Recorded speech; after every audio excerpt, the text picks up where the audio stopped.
Hello, everybody, and welcome back to another lyrical breakdown with me, your lady friend Bonnie. I'm excited to be here. Are you excited to be here? Like this video if you are. So I'm excited to start this, and I'm doing another requested video.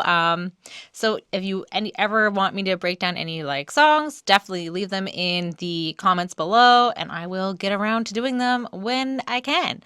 But one a week, that's 52 a year. So I got a lot to do, so I need all the suggestions I can get. So let's get into the housekeeping part of all of our shows. So we are having a grind to 1,000 subscribers, and guys, we're almost there. So we're not too far from there, and you guys can make it happen. If you're watching this and you're not already subscribed, just hit the subscribe button, and you are automatically entered to win a $100 Amazon gift card, a $50 Amazon gift card, or a $25 gift card, plus a review of your choice. So all you have to do is be subscribed, like any of our videos, and leave comments like that are relative to our show or what we're doing or anything like that. Just something that's relevant, I guess, on any of our comments. And the more comments and likes that you leave, the more chances you have to enter. So it's a win-win, right? So yeah, this week I just wanted to start off with it's going to be a big one. I'm sure you guys have already seen the description. You know what it's going to be. So we have Jay-Z, the Devils.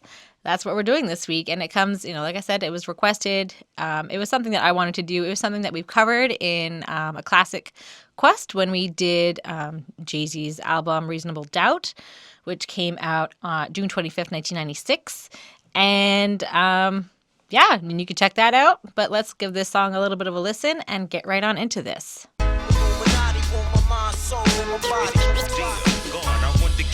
So now you've had a little bit of a listen. It starts off just with the hook right away, which is sampled from Snoop Dogg and Prodigy.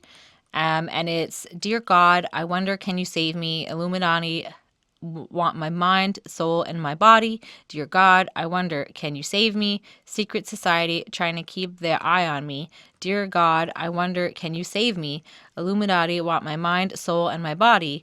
Dear God, I wonder, can you save me? I can't die, I can't die, I can't die." So, there's two features included, like, we already said, Snoop Dogg and Prodigy from Mobb Deep. Those are the two like pretty decent features already. So it's from Snoop's popular song "Murder Was the Case," which I think was off of his first album. Which obviously he's helping to influence Jay-Z in some way. Across the board, he's pretty influential, and everybody knows Snoop Dogg's name, and everybody knows Snoop Dogg, right? Like, is there anybody that doesn't know who Snoop Dogg is by now? That's who he is. And I think it was cool that they weren't beefing, right? It wasn't like the East Coast, West Coast, rivalry or whatever. Like, he was just featuring people that he liked and maybe people who influenced him. So I think that's cool. And it's also relating right away with religion and spirituality and that kind of questioning of good versus evil. And like the need to be saved. Like, dear God, I wonder, can you save me? So it's like he's kind of falling into like the trappings of like his life and like all the evils that are kind of like pulling him down and like confining him. And he's just kind of like, he's doing what he's got to do. But I think he kind of knows it's not good, but he can't really stop it. So I think that that's kind of what's going on. And also he talks about the Illuminati coming after him.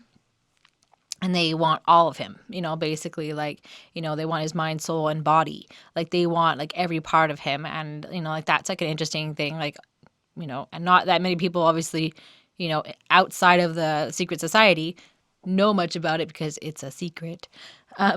So, and they're quite powerful as far as, everything I've heard. I think that it's kind of cool that they want someone who has power to join them, if that's true. Maybe he is now part of the Illuminati, or maybe it doesn't exist anymore. I don't know. It's a whole, I'm sure it exists, but it's a whole thing. That's it. So let's get into verse 1. This shit is wicked on these mean streets. None of my friends speak. We're all trying to win, but then again, maybe it's for the best though, because when they're saying too much, you know they're trying to get touched, trying to get you touched. Sorry. So the streets are hard and wicked. I think that's clear, right, from everybody that we've ever listened to. That came from like the hard streets. Yeah, and like with wicked, like the word wicked is often associated with evil. I mean, that's what I think of it. And everybody's trying to be so, everyone's just so busy trying to like make their money and do their own thing and like hustling. Like they're all hustling. And like I imagine that Jay-Z's friends are probably in similar types of fields. Let's go with fields as him. And so like they're all trying to, you know, like he's trying to be more like gangster and stuff like that. And like, so maybe they're all trying to like, you know, maybe someone's a drug dealer, maybe someone's doing something else. So they're all involved in different things.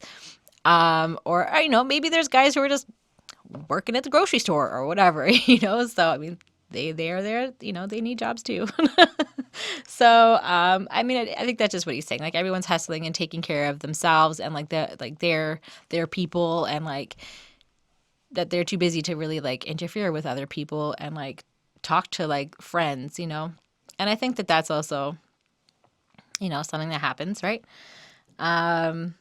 Yeah, and I think it's, you know, it's also kind of best because he's saying like, you know, no news is good news, sort of, because they're not really talking to him and he's not really talking to them. So that's fine. And, you know, for now, because if they're talking to you or talking about you, they probably have bad intentions, I think is kind of like what he's saying. Like it's past the point where you can be juvenile and have, you know, all these good, nice thoughts. Like everybody's like hustling and trying to like dog eat dog world out there, basically. So, and apparently, touched means to get shot. So that's what I found out. So, you know, if they're talking about you, they're going to shoot you, or they're planning on having you shot, I guess. So the next lines: whoever said illegal was the easy way out couldn't understand the mechanics and the workings of the underground. Granted, 9 to 5 is how you survive. I ain't trying to survive. I'm trying to live it to the limit and love a lot. Love it a lot. So turns out there's just no easy way to make it in this world, right? You know, if you want to be a bad guy or you want to be a good guy, you're going to have to work. I think that's kind of what he's saying. So, you know, he's saying that it's hard being a criminal, and it's hard like understanding like the inner workings of other criminals and like the whole system and like how it's run and how it's played and like just how it works, like the whole thing. Like it's a lot of moving parts, I think, and there's constant change. You know, like whoever is like running the show could get shot and then, you know, or go to jail, and then, you know, somebody else is taking over, and then so it's like there's, you know, a lot of moving parts, I think, to gangster life, I guess. So he sees, you know, that if you play the straight game, kind of like you're working a 9 to 5, like an office type of a job, like you'll survive. But he's better than that. I think he's trying to say like he's not just trying to survive. He's trying to live life to the limits. And I think that, you know, and love it a lot. I think that he's just like he's looking forward to like everything that he's going to do, and he's going to love himself, I think, kind of no matter what, I think. And I think that this is like, you know, I hope it's a common goal for a lot of people, for most people, you know, live life to the limit and enjoy, you know, every minute of it, you know, and I think that's, you know, because you never know what's going to happen. So I think it's a pretty common expression, but he's actually like doing it. Like he's putting his money to where his mouth is, kind of, I guess. So life ills poison my body. I used to say, fuck Mike's skills. I never prayed to God. I prayed to Gotti. That's right. It's wicked. That's life. I live it. Ain't asking for forgiveness for my sins. Ends. So I think, like the ills and like the sins of like life, fill him up. And like, I think that it's just basically his desire for money. I think money is what he puts first, you know? So he doesn't believe in having the skills, you know, on a mic to be able to like rap this song. Like he doesn't, you know, maybe being a rapper wasn't his dream. Like I don't know that much about his childhood or anything, you know, but you know, he was a good kid, as you know, we find out later on. You know, so maybe rapping wasn't his goal in life. And it just kind of became it because he spoke the truth and he spoke it well. And it just kind of like happened. It's like, and he's just saying like, if I can do it and you can just do it, like he doesn't need a mic skill. Like he's going to figure it out. He's going to make it work for him. So he never prayed to God, but he prayed to Gotti. And I had to look up who Gotti was. Gotti was some like famous American Italian gangster. And like he ruled over like parts of like the New York City area and like, I guess like the suburbs and whatever. And he was quite involved with like crimes and violence, and he started at a young age, and like he was basically just, like rich and gangster, and that's what he wants to be. That's what Jay-Z wants to be, like a mafia kind of guy, I guess. Yeah. And then so he's saying again that, life is wicked, or at least maybe the life he leads is, or he thinks it is.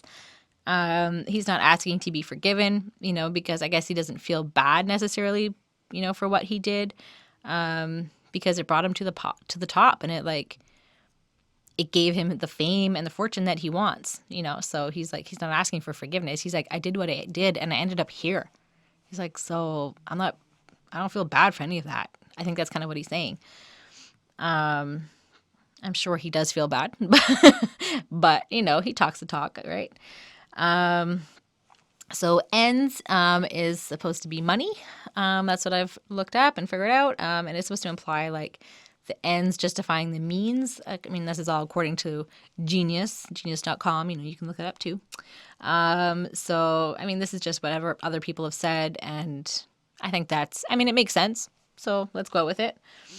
So I break bread with the late heads, picking their brains for angles on all the evils that the game will do. It gets dangerous. Money and power is changing us, and now we're lethal, infected with devils. So breaking bread is a biblical thing, and when Jesus broke bread, at like the Last Supper, his Last Supper, I don't know. I'm not really religious. I should know more about this though. But late heads are apparently, I'm going to say it. I'm just going to do it. A person who is retarded, because the word, I'm going to sum this whole thing up, so don't worry.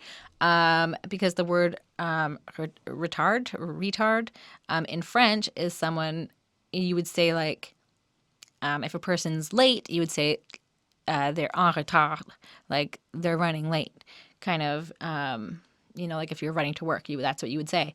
And so literally it's the same meaning. I think he's calling these people, slow because they're on drugs or on crack, I think. And so that's why he calls them late heads, because in French it's just late, for a person who's mentally handicapped. So, yep. So he's kind of picking their brains, and, he's kind of comparing them, crackheads to people like that because they're slow and they can't function properly. And I think, anyways, that's what it is. He's picking their brains and trying to get information about like kind of the evils and how low people can go. And like, I think that you probably get like a pretty good sense of these kinds of things from hanging out with crackheads. Like you get to see the real lower parts of society, I think. And like, just, if you're involved in all of these kind of mischievous and evil and criminal activities, you're going to probably be associated and find out, kind of gossip about what's going on and like what the stories are and like what happened to this person and like the crazy things that you probably don't hear, if you're working on Wall Street or whatever, like if you have like this high-end job, you're not necessarily involved in a lot of this type of activity, I guess. So yeah, I think he's just kind of like picking it and like kind of, just finding out how fucked up the ghetto is. It gets more dangerous the more you get like the power and money change people and situations. So I think that the more you have, the more, problems, that come around. And I think that they've kind of all had, he's kind of saying that he's had like a taste of it sort of, which makes me think of in like the Garden of Eden and like the apple or the pomegranate or whatever it was. See, that much I know. That there's a debate about that. And yeah, and like they can't go back. Like he can't be innocent again.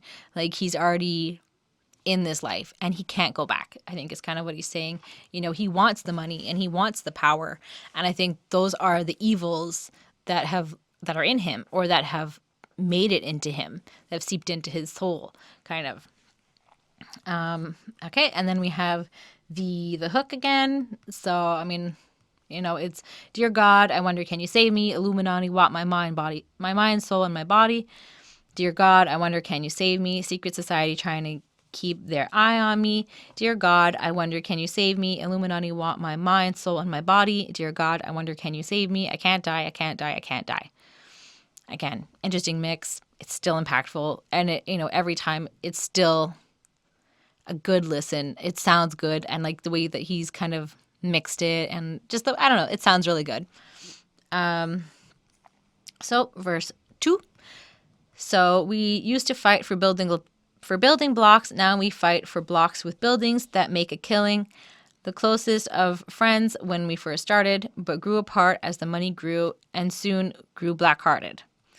So it used to just be a game, you know, kind of like building blocks. You know, when you're playing a kid, you know, you're just playing with things and it's fun.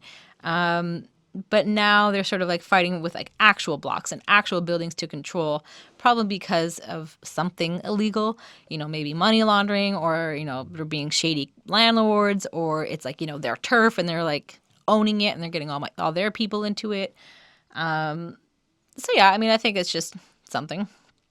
And then so they kind of they're sort of where the money and the death is, I guess. You know, where it all happens. So he's grown up and he's lost friends. You know, again, which is something that happens when people start, you know, growing up and living their own lives, and you know, everybody just, you know, good or evil, you kind of get caught up in your own life, which is fine. You know, everybody does it.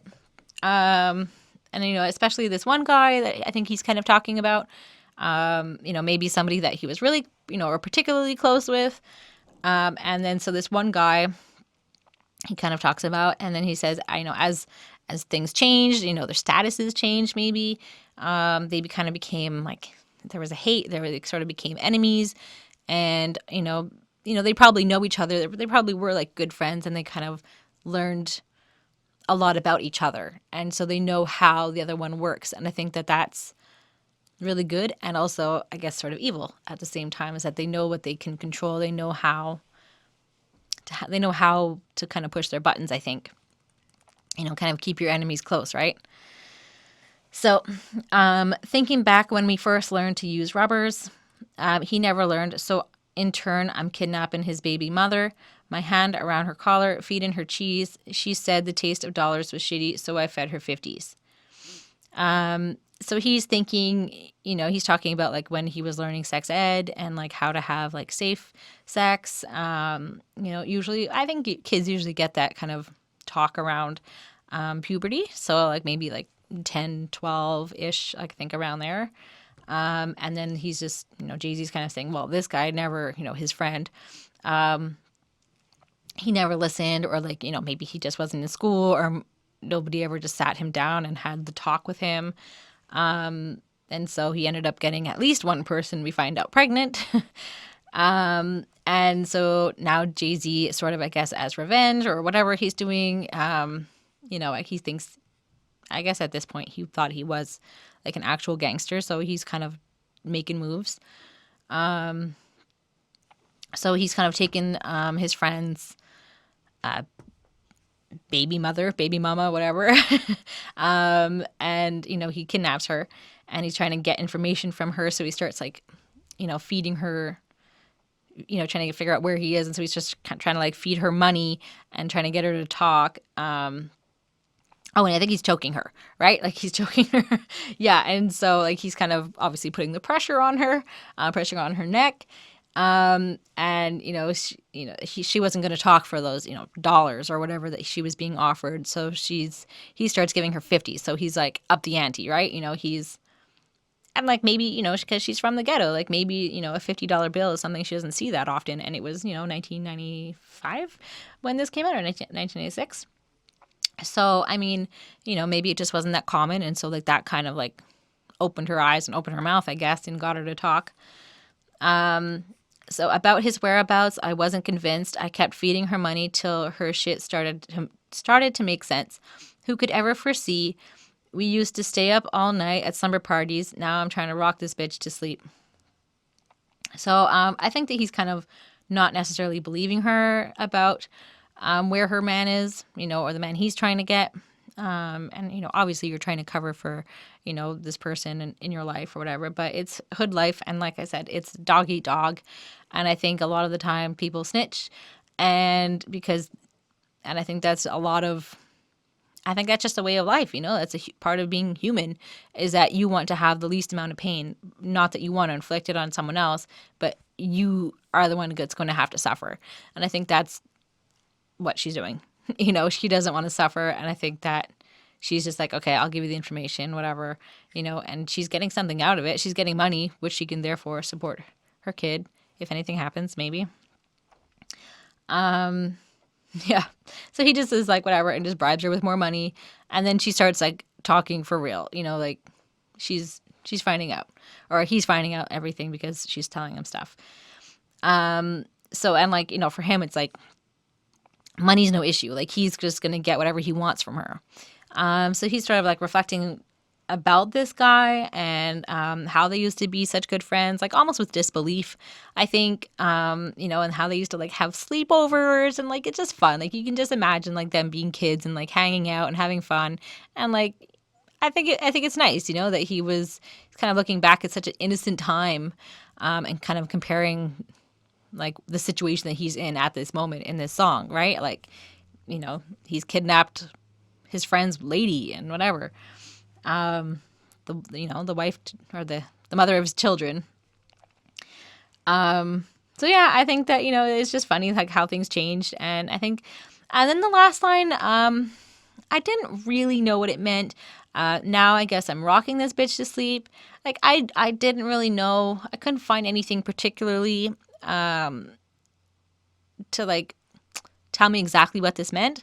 So I mean, I've got several thoughts about it. Like I think that it could be that he's either killing her or he's, like kind of beating her up or like rocking this bitch to sleep. So I think that like maybe another thing could be like a crack rock and like how that kind of like knocks you out, I think. So maybe it has to do with that. Like, I don't know. If you guys know what now I'm trying to rock this bitch to sleep means, definitely let me know in the comments down below. I appreciate it so much when you guys help me out and teach me.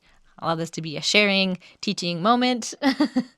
So yeah, all the years we were real close. Now I see his fear through her tears.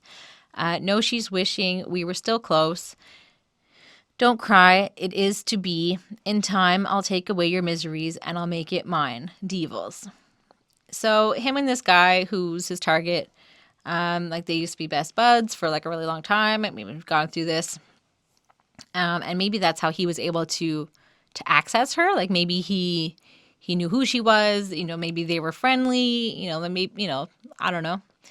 And she's crying and she's scared, and probably because, like she has a kid and she's scared for the kid. And I think that's what her fear is that she can see, or she's so fearful that he's going to hurt her and that, he's going to hurt the kid. And I think that same fear is going to be in this guy's eyes. And so Jay-Z's seeing the same fear in her eyes. So I think that that's interesting. It's cool way to say it. And I guess it's like something that you also fear like together as parents. Like you would fear for your kid dying, right? That makes sense.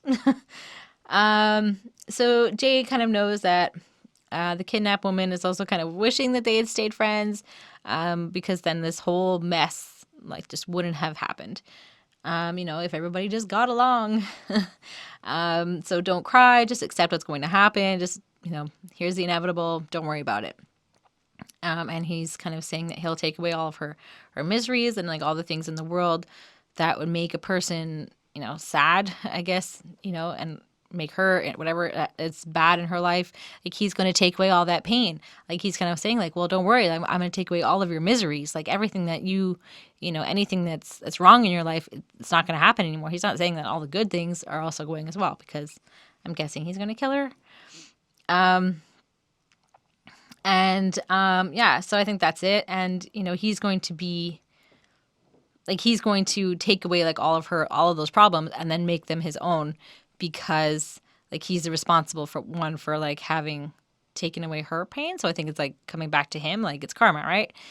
And it's like all these like sinful actions that make him behave this way, and it's clearly the devil's work, or whatever evil you believe in. Like it's the evils that are pulling him towards making like negative choices that are going to lead him to more trouble and more violence, and I guess that way of life. But that's his choice. Like he's choosing this, and I think that's like he's going to make it his own.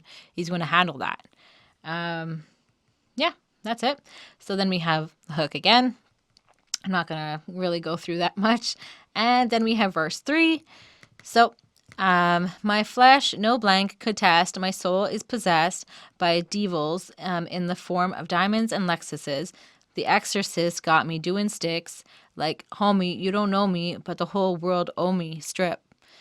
So I think that he's talking about his skin is untouchable, kind of, I think, as he's above you. And I think there was a comment that was on Genius that kind of made me think, like kind of saying like the N-word in more of like a slave master kind of situation, like like almost like my skin is so much better than your skin, like almost like that. I think, I mean, I don't know, it's an interesting idea. I don't know if that's what he meant by it. Again, I mean, slave masters were evil, so let's just say that. Or most of them were, at least. I don't know if there were that many good ones. Yeah. Yeah, I mean, I thought that was like an interesting like way to describe it. And I think that, he has sold his soul basically, and in return, he gets great wealth. So if you try anything with him, evil and darkness will basically like follow you and ensue you and whatever. And then we have, and I thought it was really great rhyming. I'm just going to say Lexuses with the exorcist. Like, I thought that was pretty smart, and probably not something that you would hear so much, I don't think. So yeah, so the exorcist is like a person who like extracts the devil from someone. And so I think that, maybe he's trying to like get someone to give him like an exorcist, to exorcise him. I don't know. Is that how you say it? Yeah. So someone to like extract the devil from him. I think that they're, maybe like they're communicating with the devil that's inside of him, if they're able to do that, if they're able to actually get in there and talk to him or like pull him out. So like maybe they're like the exorcist can't even like, do anything, right? Like, because now like the exorcist is controlling the devil that's inside of him, but the devil's controlling the exorcist. I don't know. I mean, it was an interesting idea, but I just didn't quite get it. So yeah, I think either way, he's sticking up people. He's robbing people basically, and he's so he can get more money for more material things. And he sticks up strangers, and he just claims that like everybody has basically like owes him money, like is in debt to him. And so now he's taking what he believes is his own in the first place, right? Like if he's robbing someone, if he's just pulling a gun or a knife or whatever, and basically like just I don't know, just like sticking someone up, I guess. Let's walking down the street or whoever. I think he just thinks that it's fine, it's his, and I mean, it's an interesting idea. I mean, if you can think like that, a little bit narcissistic, as that's part of the evils, right? And the strip part, I guess, is like he says, like but the whole world owe me, strip. And so yeah, I'm guessing that it has to do with maybe the guy that that he's holding up, is either wearing expensive things that he wants, or he's wearing expensive things that he can then sell. So he can take from someone and then just sell it on the black market or give it to someone or do whatever he wants to do with it. But it's his now and he's taking it. Okay, so was thought to be a pleasant guy all my fucking life. So now I'm down for whatever, ain't nothing nice. Throughout my junior years, it was all friendly, but now this higher learning got the Remy in me.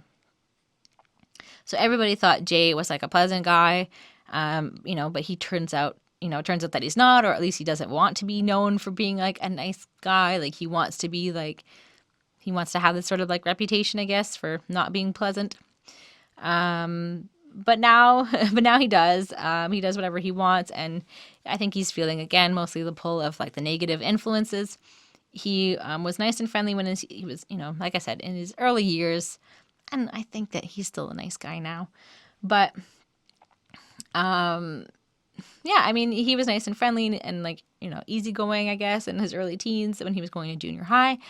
And like then the last line relates to like higher learning, which made me think of high school. So it's like he just went on and he continued to learn. And now that he has Remy in me, and I read two different things about what this could mean. So it could either mean booze because there's a cognac that is called Remy Martin. Or it could also be in reference to a character named Remy, who was in a movie called Higher Learning, which came out in 1995, which was when he would have been writing this. So both could work. And also the movie was about like corruption and racism, from what I read about on Genius, and then I looked it up on IMDb and looked into that. So yeah, I mean, it's interesting. But then the next line is liquor's invading my kidneys, which kind of makes me think it could also be in reference to the cognac. So maybe it's both.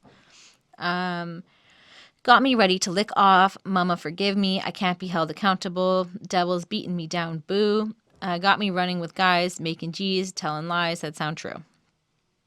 So booze is taking over his kidneys. And then, I don't know, I thought it was always the liver that got damaged from, or mainly the liver, I guess, that got damaged from alcohol. So, but I mean, I don't know anything about biology. So that's, you tell me. So he's drinking and clearly making some like rash decisions. He knows that he's about to do something bad, and like, he's asking for forgiveness for it. And but especially from his mother, and I think that that's kind of important. Like I think that he puts his mother before God. I think in a sense, based off of everything I've read, going through this whole breakdown, I think that he's kind of neglecting God and kind of forgetting about him and putting him to the side and putting other things first. I think that's why all these evils are like in him. Maybe he's like just reflecting it off of everything that he's doing. So yeah. So yeah, he basically knows that, it's kind of too late to ask for forgiveness anyways. Like it's not going to happen. But he's also kind of saying that it's not his fault. Like he's kind of like, oh, I'm not to blame though, like that good boy that was inside of him, it's just because of, there's all this evil inside of him, and he can't even muster up the energy to fight back the evils and the sinful desires that he has. And it explains, he's hanging out with all these bad people, he's making money, he's doing sinful things, and he's such a smooth talker that his own lies sound true and people believe him. And maybe he does, maybe he believes his own lies too. I think that's why, again, that's tell the truth. I think that's a biblical thing, right? Be honest, tell the truth. So I think that I think that that's also, again, he's saying these are all these other bad things that I'm doing. They may be a little bit, but it's just adding fuel to the fire, basically. So come test me, I never cower. For the love of money, son, I'm giving lead showers. Stop screaming. The demon said it's best to die, and even if Jehovah Witness, bet he'll never testify. Devils. So, this is basically the last lines for the song. I mean, there's a little bit at the end, but I mean, that's the last like chunk of it. So don't believe him. Come try him then, because he never surrenders. Like, if you don't believe him, try it. Just try it. And for the love of money, and I think, obviously it's a common expression to say for the love of God. I think that's, again, he's putting money above God. He's putting his mother above God, so he's putting other things first. And I think the mother thing's fine. But, I guess you're not supposed to do that. Put people above God. That much I know. But, yeah, I mean, I think it's good. At least he's putting, I hope his mom's a nice lady. Yeah, anyways, so, and he loves his money so much that he's like willing to protect it and do anything he can to keep it safe and like out of harm, I guess. Which is why he gives lead showers, which aren't actual showers. I was like, lead showers. And then I had to actually think about that. And it's lead bullets. It would be, he's going to, shoot you or whoever else is there with his gun and his bullets. And you'll get wet with blood, I guess. And that was my interpretation of that. Stop screaming. He's basically saying, like, as he's shooting at you, even though, he's scary and obviously causing fear in people, he says, the devil will take you. And I think he already has, right? Like, if the devil's shooting at you and the devil's inside of him, then Jay-Z's the devil. He's kind of saying like, well, I've already got you, and you're already in hell. You're with him. I think that's kind of a way to look at it. And then the last line is a really interesting play on words. Like I found that there was a lot to do with that. I mean, I got some interesting things out of it. I was reading a few different things. And then I kind of took away something I felt like was pretty interesting as well. You let me know. So the last line is a play on words. So Jehovah Witnesses are a religion, and this song obviously has a lot to do with like religion and spirituality and like, good versus evil. And I think that's, I think he's also saying that if I see this guy, named Jehovah, and if he's a witness to anything that he's doing, he's going to, kind of take care of it, right? He's obviously going to kill him too. So there's not going to be any witnesses for any crimes that he commits. Like, he's a smart guy, right? And all the evils and the devils that are inside of him. So he's like, whatever. And I think that, I just think that it was so interesting. This is what I thought of. I don't know if I'm like the original thinker of this, but I mean, made me think about it. I think that he uses the term Jehovah because he refers to himself kind of as Jehovah, or Jehov, I guess, and he's sort of, because I think he goes by Hov or Hov, and he's kind of saying it as if Jay-Z is like kind of like the good kid that sees all the evils that he's done, like going back, like when he was in junior high, and when he was a good kid, he was, that's what he was saying. I used to be pleasant. I used to have sleepovers. I used to have, a normal life. Like, he wasn't involved in all this stuff. And so I think he's kind of, that little kid inside of him, or who he once was, is kind of like seeing all the bad things that he's now at his age doing or being controlled to do or whatever. I think that he's just kind of saying like, he's controlled by all these things, and the devil is controlling that kid that's inside of him. And so he'll never let him like testify against him, or, he'll kill himself, because he believes that's what the devil wants him to do. Or, we're also thinking back to like the secret societies that are after him, like there's a lot of bad things that could happen and have power, like over him. I think that's interesting. And finally, I just wanted to also mention, like that also ties into all of this, that Jehovah is the word, and I think is the Hebrew word for God. And I think that that's sort of saying like, I think, and God's, won't say a damn thing because the devil is stronger over him, like, and I think he's just kind of like giving it up, right? And that I think that if he's the Jehovah, if he's the God, and he sees it, he's not going to testify. Like, he's either going to kill himself or he's going to lie, and because his own lies are convincing himself, maybe. I don't know. I mean, that's what I thought. I mean, there's a lot going on there. So you let me know what you think, or what you know. And then again, we have the hook samples from Snoop Dogg. Dear God, I wonder, can you save me? I can't die. I can't die. I can't die. I mean, that's it. I mean, it's a pretty powerful song with a lot of interesting messages, and he was kind of showing like what life was like and where he was at and what he was seeing and the way he felt and what, people that were involved in his life and like the choices that he made. Like, it was just interesting, to hear about these kinds of stories and these lives, and just like the way that he told it was really, really good. Really, like, told it really well. So that's pretty much it for me, guys. Let me know if there's any songs that you want me to do down below. Don't forget, I have Twitter now for you guys. So it's YLF Bonnie. On Twitter, I have like 5 followers. So guys, come on, come join me. If you want to, we can chit chat on there or do whatever. I'm still trying to figure that out. So if you join, and you just want to like chit chat with me, we can both figure it out together. So yeah, that's it. Let me know what you want to see, and like this video if you liked it. If you didn't, just ignore that there's a dislike button. So that's it. I hope you had a great week, a happy Easter, and didn't get pranked too much on the 1st. And looking forward to see you guys next week. Bye!